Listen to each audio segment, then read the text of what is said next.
Hey, and welcome to the NACS report card, where we're sitting down with those who run the various North American teams to grade their past season. And this time, I've got Mr. Daps, Damian Steele here, coach and effectively GM of NRG, here to talk about their last season. How you doing today, Daps? Doing well. Coming off a little cold, but feel a little better today. That's good. How Didn't are you catch doing? the. I'm doing great. Didn't catch the land flu. We were just at Launders Land this last weekend. Yeah, I caught something. Inevitable, inevitable there. Just the what happens when you throw like 60 some odd people into a room and have them all touch each other, fist bumps, Very setups, true. all that good stuff. Well, thanks for agreeing to do this with me. As you can see, I've got the screen shared. I'll hop right into it. We've got a little bit of an arts and crafts project here. This is the NACS report card. We're going to be talking about your child, NRG CS, this today, and grading the last semester. So I'll just fill in the name right here. We got a little NRG, and Very high quality production here.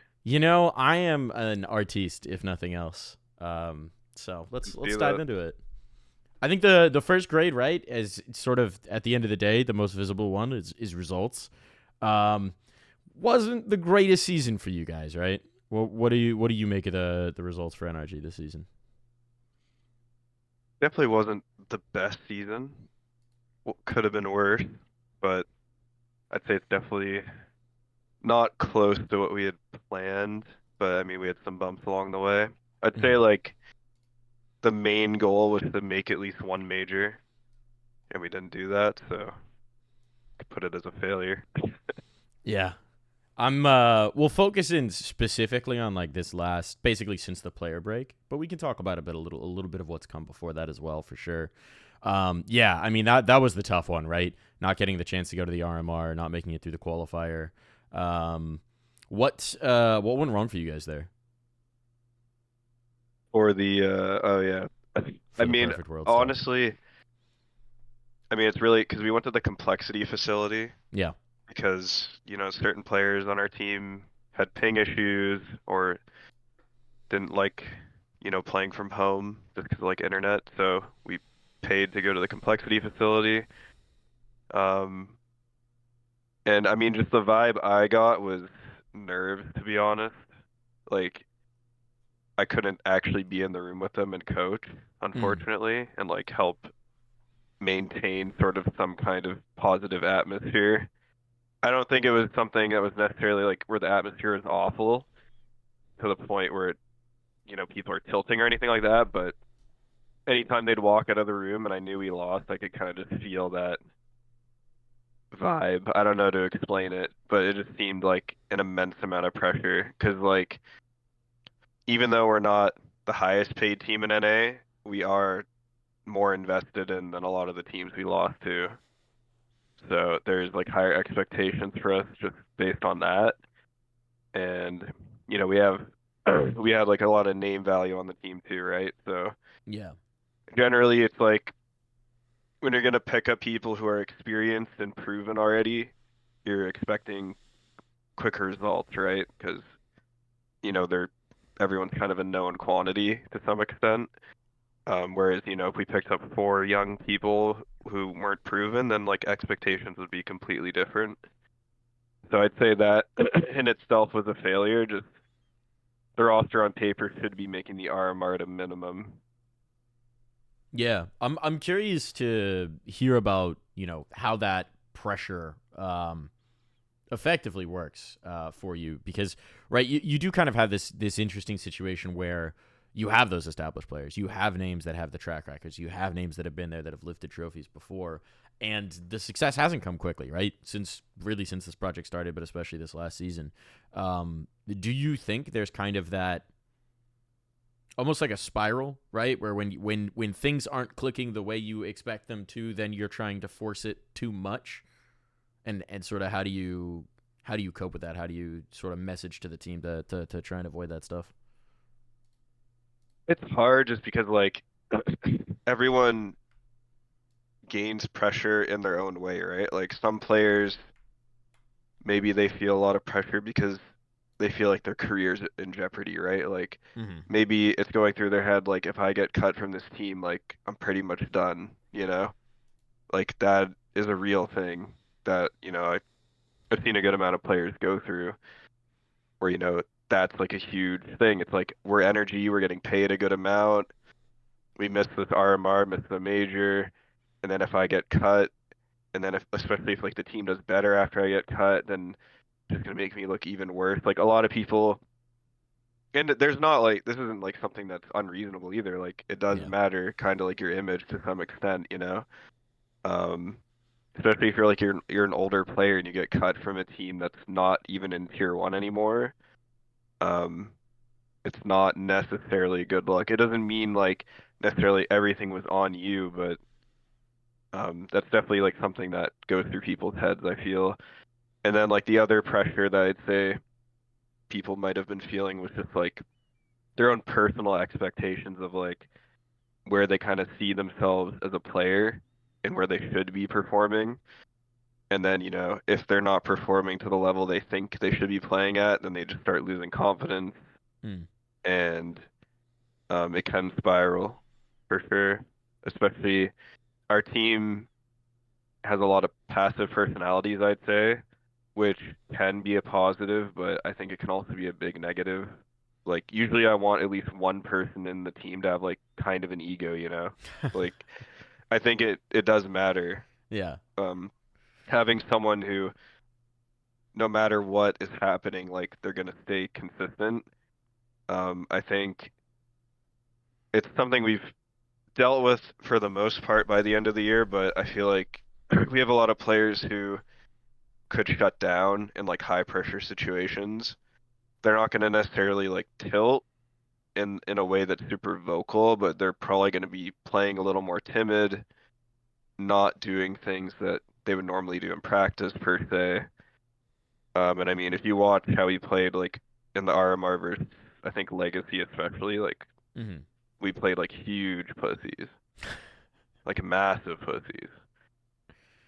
Like I don't know if it was Legacy or the another team we lost to, but Yeah. I think it was Mirage, and they were literally just giving us mid every round. We just like had no clue how to like deal with that. Which it's just like we weren't speeding up our defaults, we weren't changing the tempo, and you could like essentially you could blame Nitro in terms of IGLing, but it's like it's a team effort. No one's picking up on that, right? So it's like a complete team failure of like not being able to point out like the flow of the game or being able to identify these things that like we normally would in practice. Um, so yeah, I put the RMR failure on just like the mental Hmm. collapse and pressure for sure. Okay. Now I guess the bright spot of the season in terms of things that you're taking forward was presumably ESL Challenger League, right? Getting that Pro League spot, um, We getting had like oh, go ahead. we had some like moments, like even before Nitro joined, like when Walco was on the team, like we beat M80 when they had Mob still and Hmm. qualified for that blast thing. Obviously we couldn't go to it for the RMR qualifier, but like that was a pretty decent win. That's probably our best win of the year up until like EPL or making EPL. And then yeah, ECL playoffs went pretty well for us. Like we put a lot of time into it.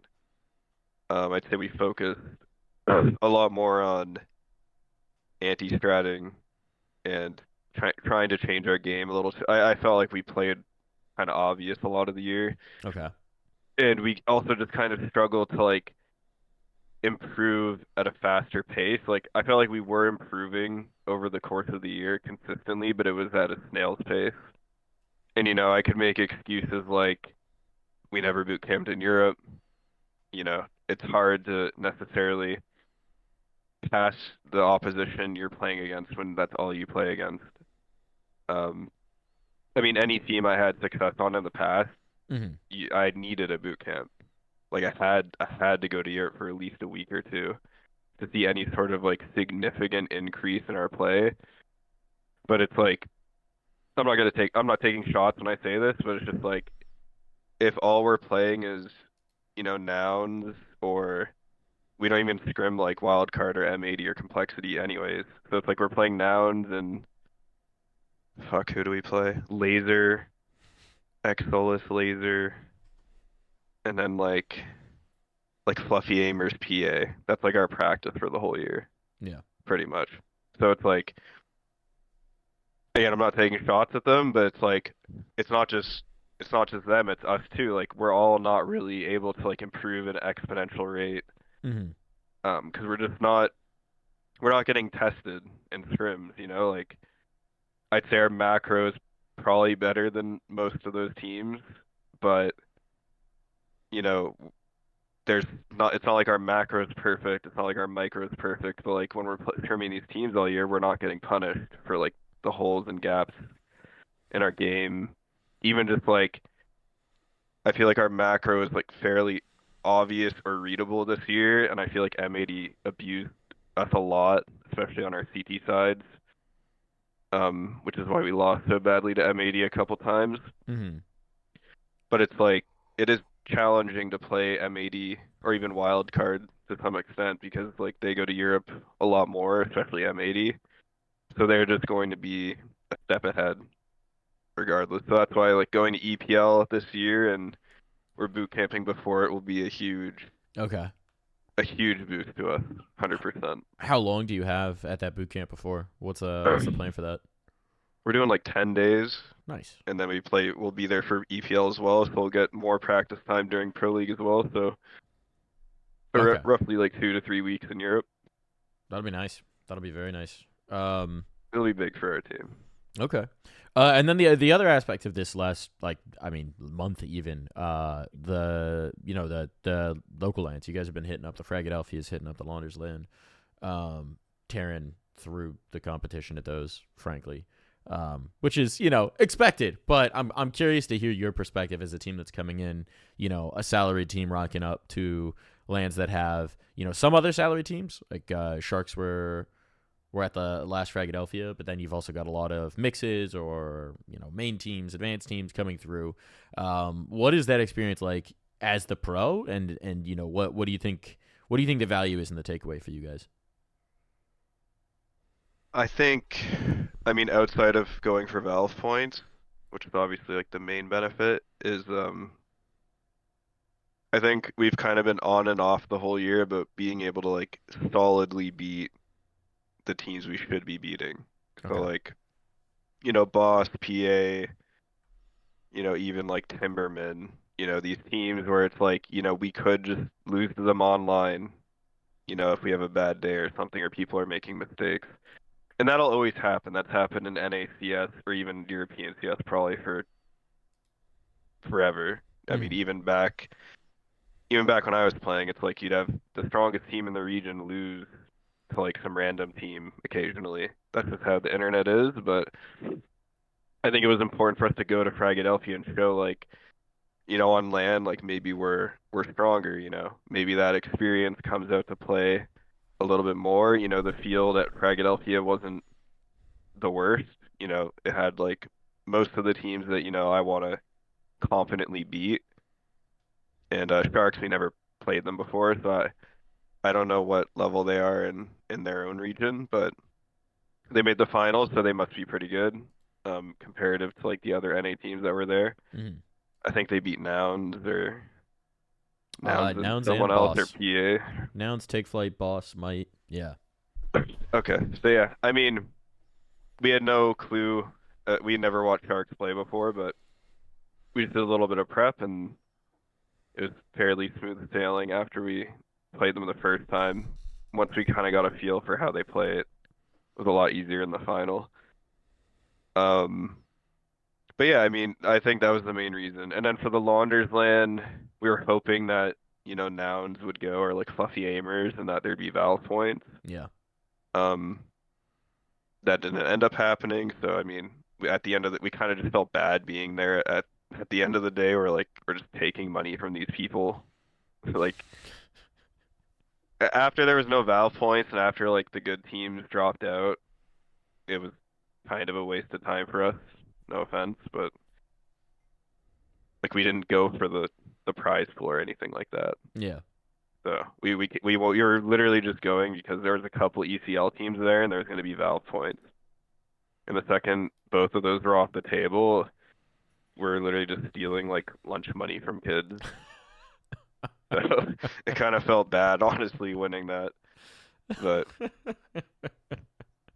It is. I mean, that's what watching the matches felt like. For a lot of it, of just like knives coming out, George jumping down the stairs, hitting the op shot. Like, yeah, it was a yeah, little bit of bullying going on there. But it's always good to have a final boss at the end of the rainbow, uh, before you get to the pot of gold. So it's a yeah. vital part of the ecosystem, I'd say. All right, so if we're gonna put a grade on it, right? If we're talking about results, we're gonna put a grade on it. What do you think? Just the idea is, I also have this next category, which is expectations, which is maybe like a little bit more of framing things around what your expectations for the season were and whatnot. But straight grade results, we're doing American letter grades. I don't know if it's the same in Canada, but we're talking like A plus, A minus, B plus, Pretty B, much the so on same. and so forth. What do you think? Mm, well, okay. I mean, yeah. If expectations is its is its own, then I'd say we were probably like a D plus. Okay. If we made the RMR, then probably a C. If we made the major, then like an A, obviously. That was like our main goal anyways. Um, but since we failed to even like make Atlanta and just like these other lands, EPL, if we didn't make EPL, then it would be an F. Or Mm-hmm. if we didn't make that blasting, it would be an F. I mean, we did qualify for two things. We couldn't go to one of them. We showed some good faith occasionally versus some of the better teams in the region. But like even still, it's like we beat Wildcard like 3 times, but most of the time they had one or two guys on 100 ping. Um, so I can't really count those as like real wins. Maybe the EPL, the playoff one was a little more legit because Fuzi was in North America. I think Sus was the only one on 100 ping. So that was like the most legit win we had versus Wildcard was when only one of them was on 100 ping. And then M80, I don't even know what our record was versus them. We'd usually take a map from them, but it wasn't good. I Mm-hmm. think M80 was had our number most of the year.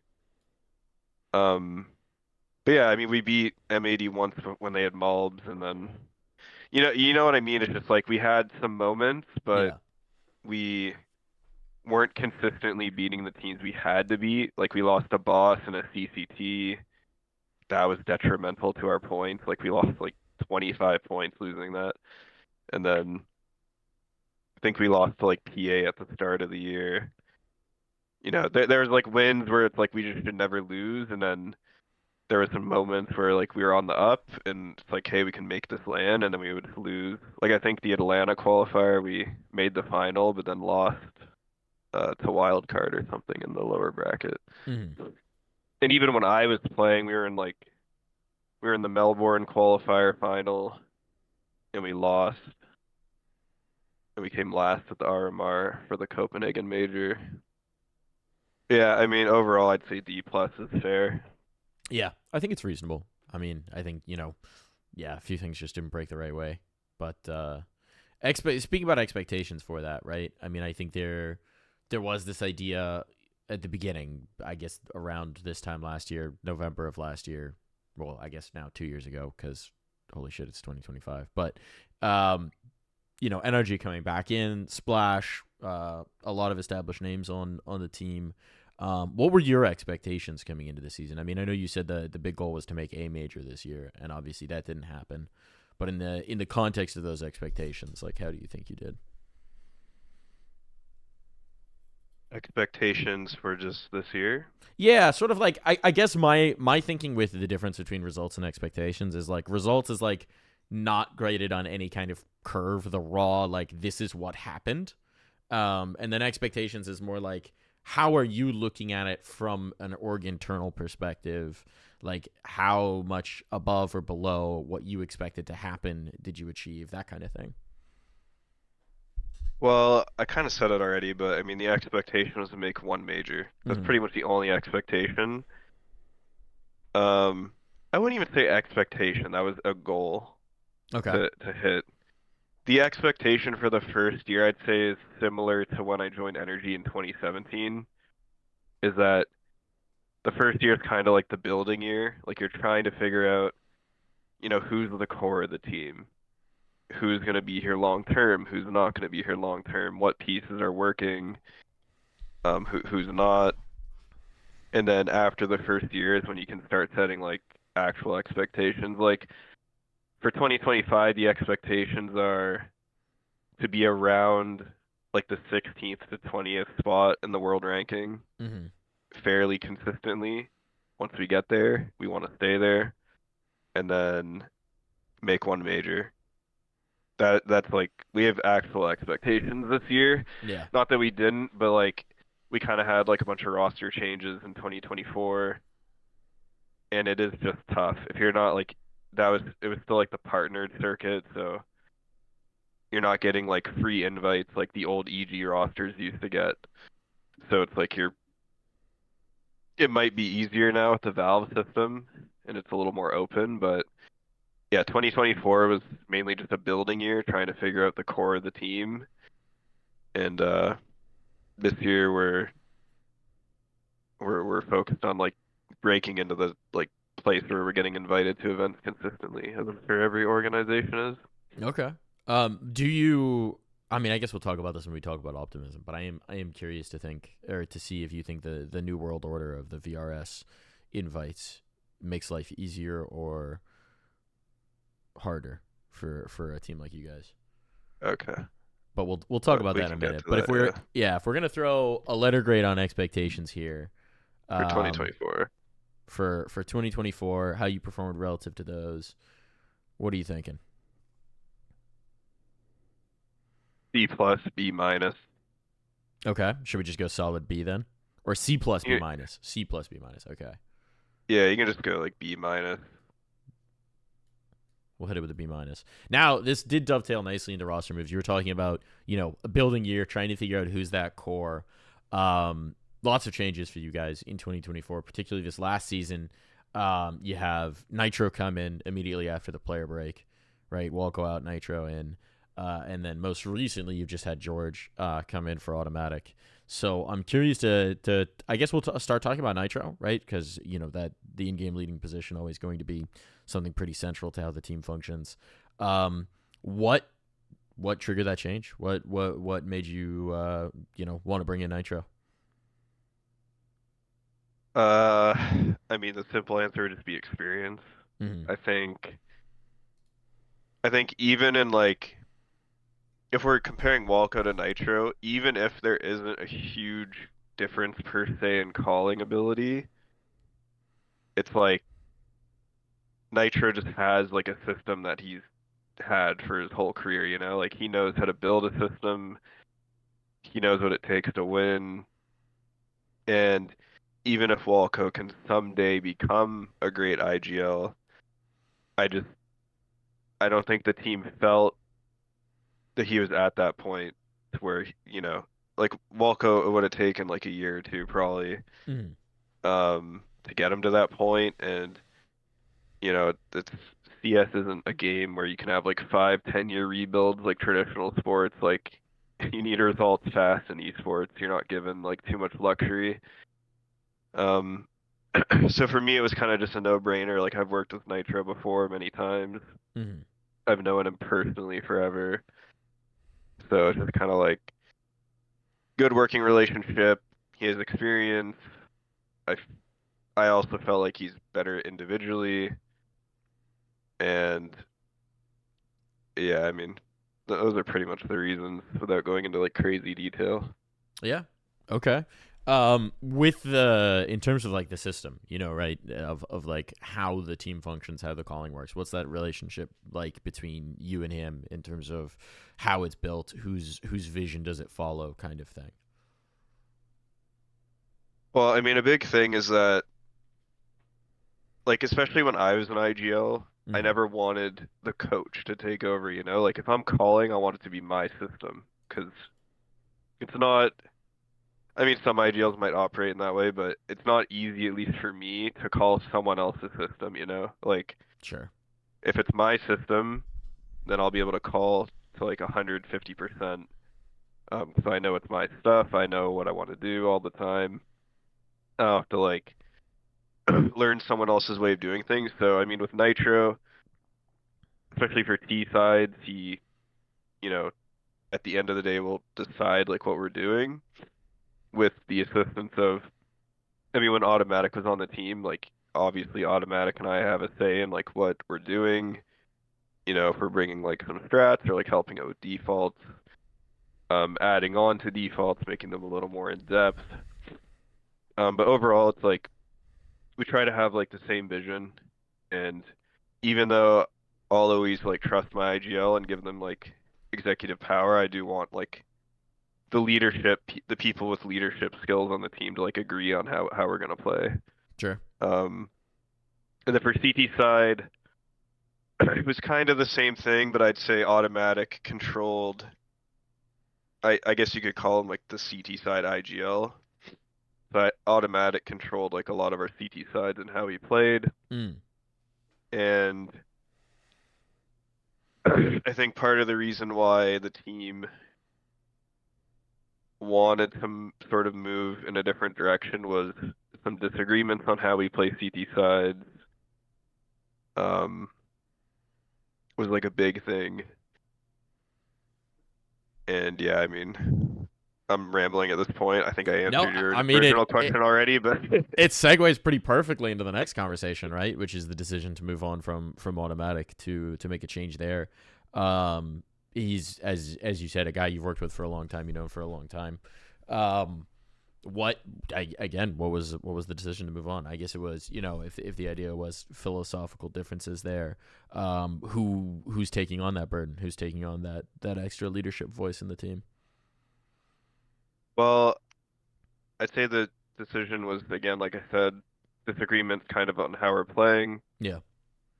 And I also think just I personally wanted to move him to more like anchor spots and give someone else a try in some different positions. But the thing with Tim is he's like very hard worker. So, you know, he didn't want to necessarily change some of his positions. So, you know, we trusted him and, you know, trying to find his form, Mm-hmm. performing like the best of his ability. Um, you know, there could be some argument for the fact that Tim put effort into like helping other people that, you know, it affected his own individual performance, but to some extent that could be true, but you know, Tim played essentially all the most important spots on our CT sides and also controlled like majority of the macro. Um, and you know, it also wasn't just because of Tim and like his ability, but I also just feel like George is like one of the best players in NA right now, especially for his age and like experience he has. Like he has a lot of room to grow and improve, and he's already at a pretty high level. So that was pretty much the reasoning. Like Okay. part of it was like some disagreements with him and stuff, but I'd say it's more so that like at least from my perspective, I couldn't pass up on George as a player, Yeah. or else he would just join like Complexity or M80, and then they would get better. I think that's super reasonable. I mean, I think you've already touched on it, but yeah, talking about George, what he's going to do in the team. What is your vision for him in terms of what kind of roles he's playing for the team? What you're going to have him doing? How much is he swapping into what Automatic was doing? How much are you shifting other players around to put George into a specific spot? Um, I would say he's taking on the responsibilities Tim had very well. Like he's Mm-hmm. a lot more vocal than I even thought he was.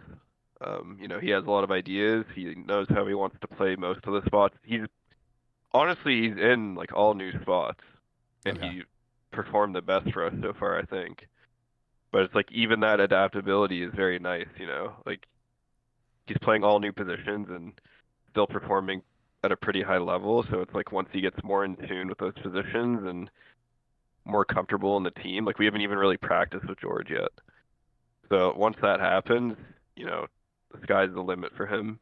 So I mean, I wanted to put him in like important positions on the map where he can control like kind of how he wants to play, and I want him to try and be in like the highest impact spots as possible because he is very skilled and he's a smart player. And I mean, I've always had a history of like trusting the young players I pick up on the team, Hmm. instead of like throwing them in a corner and not giving them any sort of control over anything, which some teams do to young players, which I think is a mistake. So, I mean, trust is earned, not given. So, obviously, if he like played awful in those spots and I thought he was doing a bunch of dumb shit, then maybe he would lose privilege. But so far, I've been very impressed with him. Like, I'm actually surprised Nouns didn't put him in like all rotator spots and give him more, freedom and control of that team. Because I mean, I've played with like almost every NA player, and he's up there. Yeah. Like, Yeah. he honestly kind of reminds me of Ethan a lot. Like, he's a very solid, like all around player. It's very rare you find players that are above average in every category. So That's a super interesting comparison. Yeah. Yeah, I like it. That's interesting as well that he's so vocal because I mean, honestly, having chatted with him over the years, he's very quiet sometimes outside of the server, right? Kind of a reserved dude. So I wasn't sure. So he's taking a more active voice. So is he taking over like some of those responsibilities for calling the CT macro in particular, like that you said Automatic was doing a lot of? yeah, I mean, even with the minimal practice we've had with him, like Okay. he's always got an idea. For the most part, he wants to try things. He's not at all what I expected. I thought he was going to be a lot more quiet. Yeah. Um, but I mean, I told him that when he joined. I'm like, you can have all the spots you want, but like you gotta also like communicate really well and kind of go into more of a leadership role in the team if you want like that responsibility. And he's doing it well so far, so I'm happy. That's really cool to hear. That is kind of that actually opens up something else that I want to talk about with roster construction, which is like leadership and sort of emotional leadership as well, right? I think you mentioned it before that you guys are personality wise like a pretty reserved team.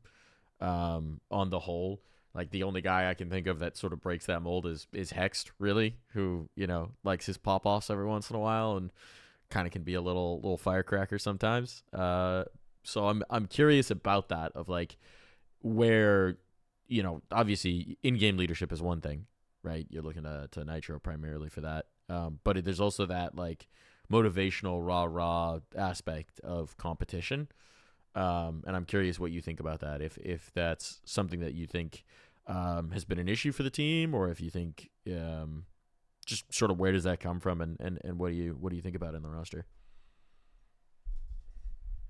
Like I said, it's a positive and negative. It was kind of like how it was on Liquid, Okay. like outside of Yakinder. It's just like the positive is that you're keeping a consistent environment for most of your time. Like the practice environment is the same as the match environment because people aren't getting overhyped in scrims and they're not getting overhyped in matches. So the positive is that you're keeping a very like focused and consistent environment from scrims to matches, which I've seen it benefit a lot of players. Now, the counter argument to that is some players do feed off, you know, people getting excited. Someone has a big round and you like cheer and there's like the energy and momentum you feed off of. Um, so that's where it's like that's something our team wouldn't be able to rely on Mm-hmm. necessarily. Like it's not like it's like if someone 1v4s or something, obviously there's gonna be like some hype and Yeah. people are gonna like cheer and stuff and like freak out. But overall, it's like we're gonna be a reserve team. The environment's gonna try and stay as consistent between practice and matches as possible. And that's just how it is, you know. It's just you can't really force people to be very extroverted if they're not. And I also feel like if you're trying to force a player to be something or not, it will weigh on them mentally more than it should. So it's just about working with the personnel you have. And I mean, most of my teams have been like that too. Like any team I had any sort of success with, Mm-hmm. we were pretty calm individuals. Like even if we'd win a big round, we'd just be like fist bump next round, just like stay focused. Okay. Um, but yeah, I mean, am I rating that? No, I mean we're rating roster moves overall. So if we're looking at the roster moves Roster that you moves guys have overall. made, Okay. that's going to be for this season it's going to be Nitro in, and it's going to be George in. So based on those two moves, how would I you mean, they're put a both stamp they're on it? both upgrades. So I mean, we're in the A. A, locking it I in. mean, especially getting George before other teams did. Maybe A plus. That was a sneaky get right there by us. I like it. I like it. I'm also very optimistic about George. He's a guy who, was sort of like, I mean, very early on in his career was maybe playing in less than totally serious teams, and it was like, please just get him into a slightly more serious roster. And then I think since he's done that, you've seen the results. So very excited to see where he can go in NRG. Stability. This one's a little bit more vague, I guess. Of just like it's more of a probably just a baseline unless there were things that caused instability, dramas or reports or that kind of thing. So I guess just overall, we could probably. I don't think you guys had anything too wild this season that I can think of. No, No, that no. I that's mean, sort of goes back to your environment talk. People are pretty level. we're like outside of people feeling some pressure in some important matches, we're a very stable team, and outside of like a couple bad online losses here and there, like I do feel like we improved over the course of the whole year. Just not, we just didn't improve as much as I'd hoped. We Okay. just improved at a slow pace. But like I said before, in esports, you can't afford to be improving at such a slow pace, or else it'll be 3 years before you get to tier one or something like that. So Yeah. So lock this in A minus. yeah, if we're just talking pure stability, then like A minus. Sounds good. And anus. This one works very much in your favor. Full NA team, even making roster changes, going from NA to NA. Don't need to worry about this. I'm locking this in. Don't even need to have a conversation. I guess the conversation there is: was there any thought to going towards Europe when you were making roster moves to going outside of the region? That's where we can have the conversation about NA-ness. There's always discussions for sure. It's just like logistically, it's difficult. It's expensive. Mm-hmm. Most European players who want to come over will ask for a lot more than what they're probably even worth. Um, just because they can use the argument that they're moving regions is a reason for that. So it's very costly. Logistically, it's difficult. Certain countries are harder to get visas than others. Language barriers, culturally, do they fit or not? Mm-hmm. Like even when I picked up Cirque, it was a risk. Like I was picking up an 18-year-old from Bulgaria.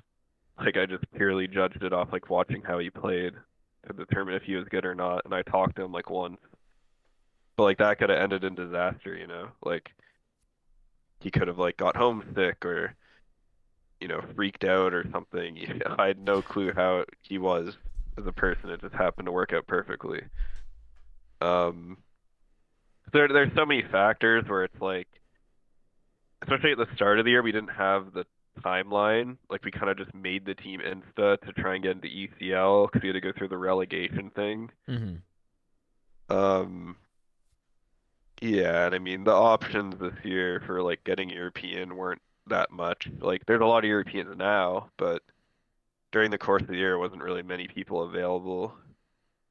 Nor were we ranked high enough for anyone decent to be like wanting to join our team, you know? Yeah. You mean So, I mean, Rops there, wasn't there's in your always a DMs? thought. Who? Rops wasn't in your DMs? Oh, I mean, that's the thing is like energy. If we can get a player like Rops or like Donk or some shit, like they'll spend the money. But Yeah. the problem is like you just can't get players like that. They're all like, especially in Europe, man. Like these academy projects these orgs have, like they'll sign these European players for like 1, 2K a month and just lock them in, no buyout for like 2 to 3 years. So it's like it's honestly kind of fucked up, honestly. Like even the I don't know how that famous guy was sold for $1 million, but like if EB's not getting that money back, dude, that's $1 million. Like how do you make that money back? But Was that anyway, was that it's the just like buyout? That's crazy. apparently, I mean maybe it wasn't, but that was what I read. But it's just like for any this is like advice for any like young player, like if you're making like $4,000 a month or under, like you should have a set buyout that's like reflected by how much you make. Hmm.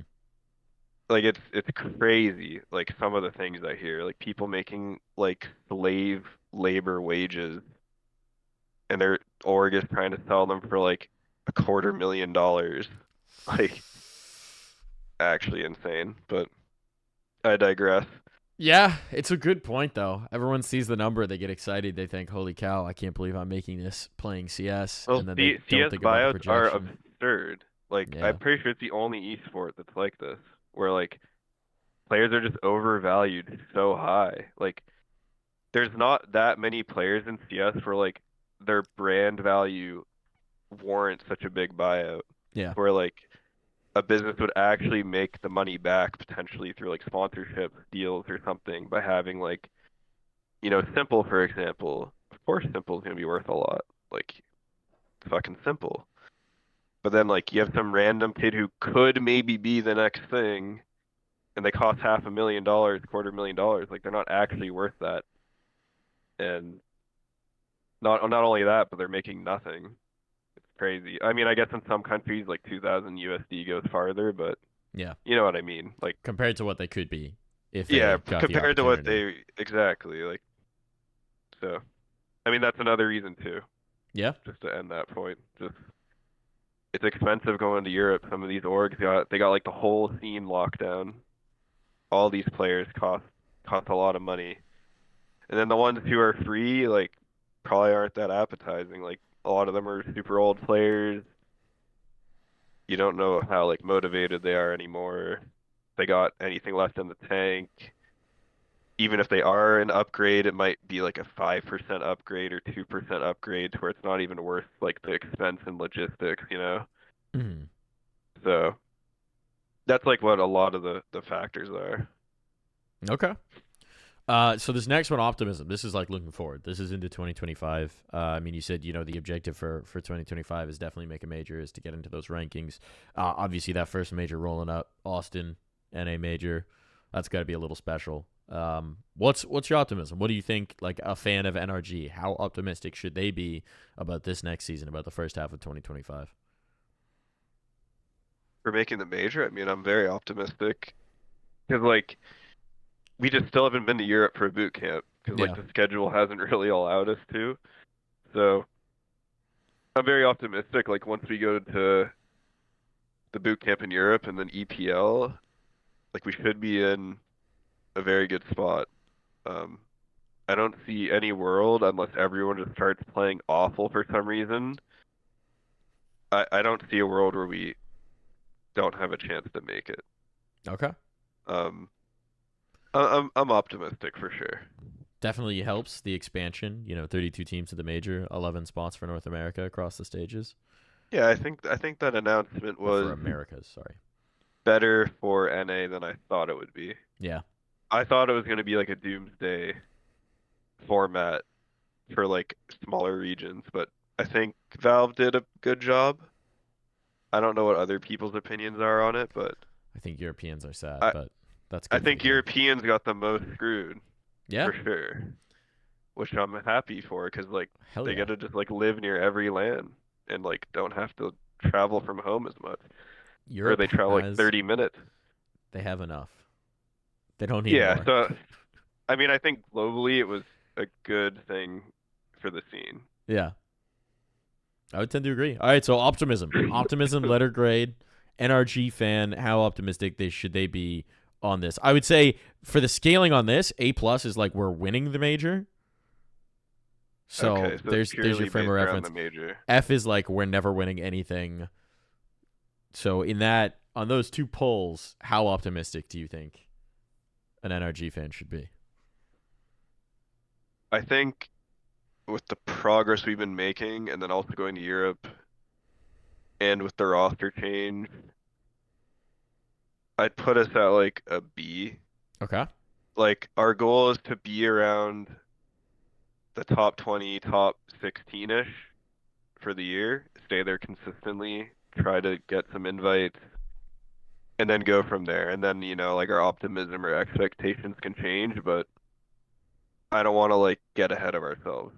So, just making the major, even if we're not beating like FaZe or Spirit or anything, like at least being somewhat competitive and not getting like 13-1. That's kind of the goal. Cool. Yeah.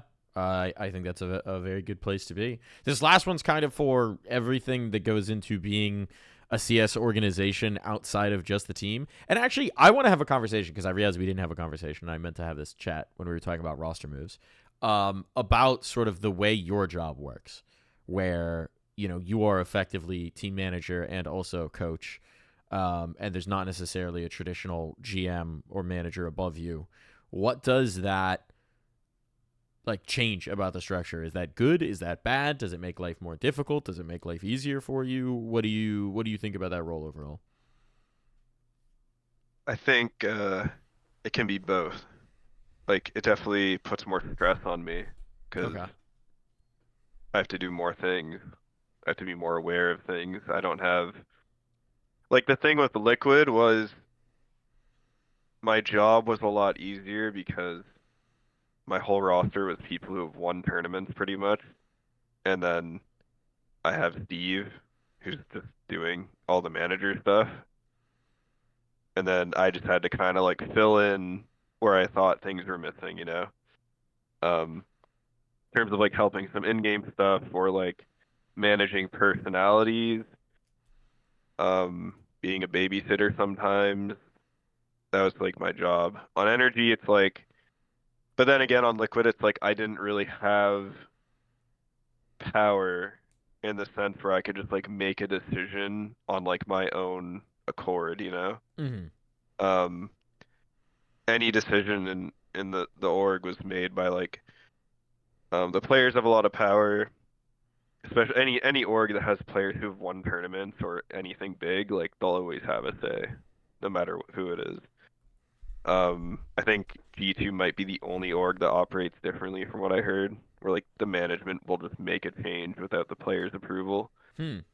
Um, but yeah, it's like the benefit on Energy is like I can make decisions. I mean, I still ask the players, of course. I'm not just like a dictator making decisions on my own accord anyways. Like I've always been fairly democratic. Obviously, if I strongly believe in something, I'll try and convince people of it. Yeah. But, I'll ask the players, especially the people who are like in the leadership positions, like what are their thoughts? Like how do you feel like we progressed this year? Blah blah blah. And then um Energy trusts me with like a lot of the decision making because, Jamie's the guy above me, but he manages all esports. He's not just like the CS GM. So I kind of effectively have that role unofficially, I guess. Um, so yeah, there's positives and negatives. Like, yeah, it's more work for sure and more stress, but Mm-hmm. I think there can also be some benefits to it because I'm not really ever threatened by a decision being made that I don't agree with. Um, so having that control can be nice. And I mean, I kind of had that control too when I was a player. Like all the roster decisions, like picking up Cirque and Ethan, like I was the main guy making those decisions. Mm-hmm. Because like even back then, like I think the org and most of the players wanted to pick up Wardell over Cirque just because they all saw Cirque as like a huge risk. But I was like, Cirque's just like way better.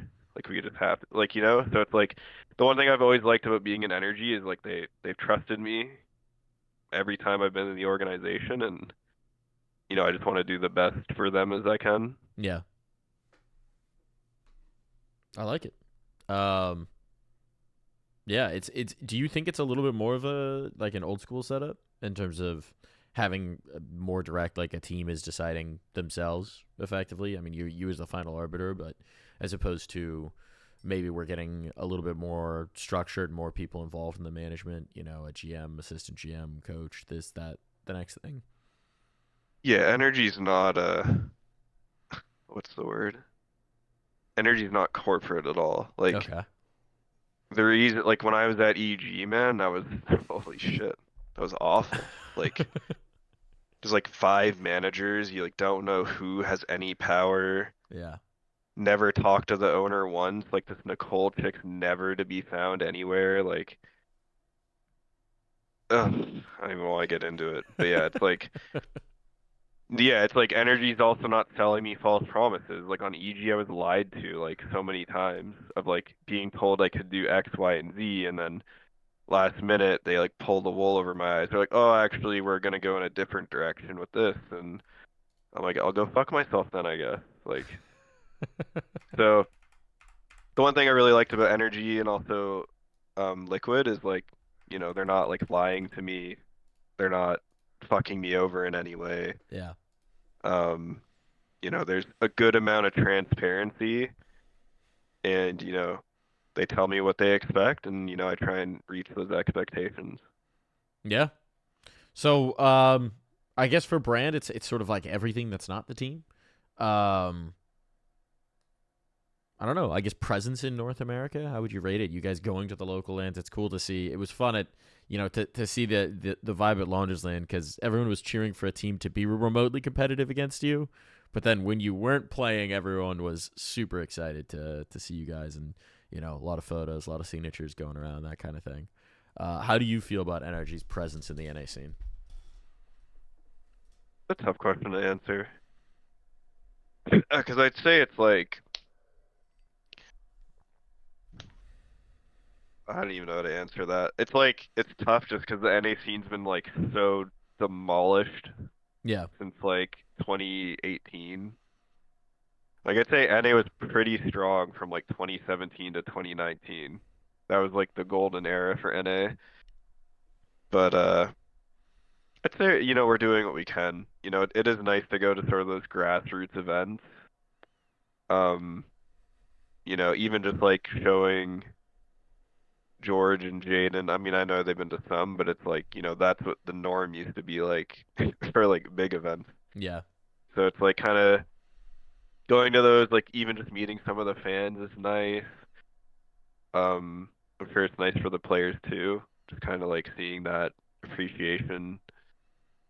Um, but yeah, I mean, we're doing what we can. I mean, any any event that has Valve points, like we'll try to go to it. Um, but we probably won't go to a Launders Land again if it's like taking money from a bunch of like people who just want to have fun, yeah. I did feel kind of bad for that. Like I was close to saying like we'll just like leave. Like I I don't want to take like a $15,000 prize pool from these people who, just came to have some fun. Yeah. I, Um, but yeah. I feel like the ideal is you get like, three or four of the teams that are at the level of a you guys where it's, okay, Yeah. in groups where you might get demolished in a massively unfair matchup, but by the time you get into like the semifinals, there's going to be a little more friction there, shall we say. Yeah, like I feel like it would be cool if even just like if Flom and Launders and some of these guys like teamed up and did like a, Yeah. 8 team, like the top 8 teams in NA type LAN, or I don't even know if you're allowed to do that anymore, but like top You six can gets invited and two invited or something, you or can two qualify. discriminate based on region. I think you're still allowed to do that because there's basically Okay. you can add a qualifier to who you invite, but it has to be consistent. It can't be like It can't be like, we invite our team and we're going to run a tournament. It has to be like, we're going to invite top 8 in North America, according Okay. to this ranking, or top 8 like women's teams or that kind of thing. You can still do that. Um, Yeah, like that would be cool. Like if they did a smaller event, so it's like easier to run and mhm. like logistically not as difficult, and you just invited like the top 8 teams in the region. Like that would be nice.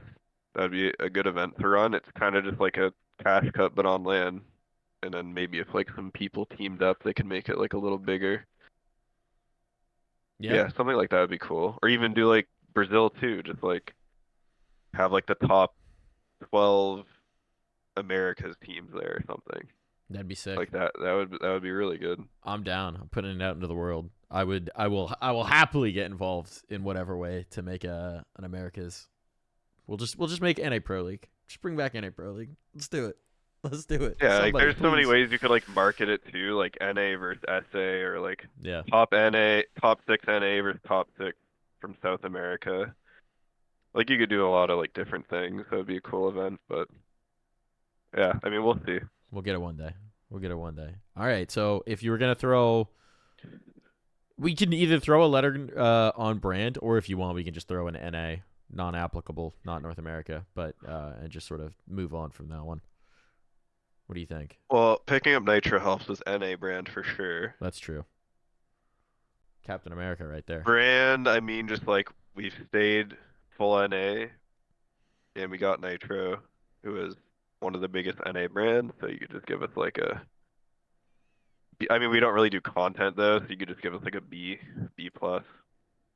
If we did content, we could be in an A, but we don't really do that. Slapping to be. Make Hex the TikToker. That's the next step. That's how you get the content going. Just throw a mic on Jaden, see what he does. I feel like you'd get some viral clips out of that pretty quickly.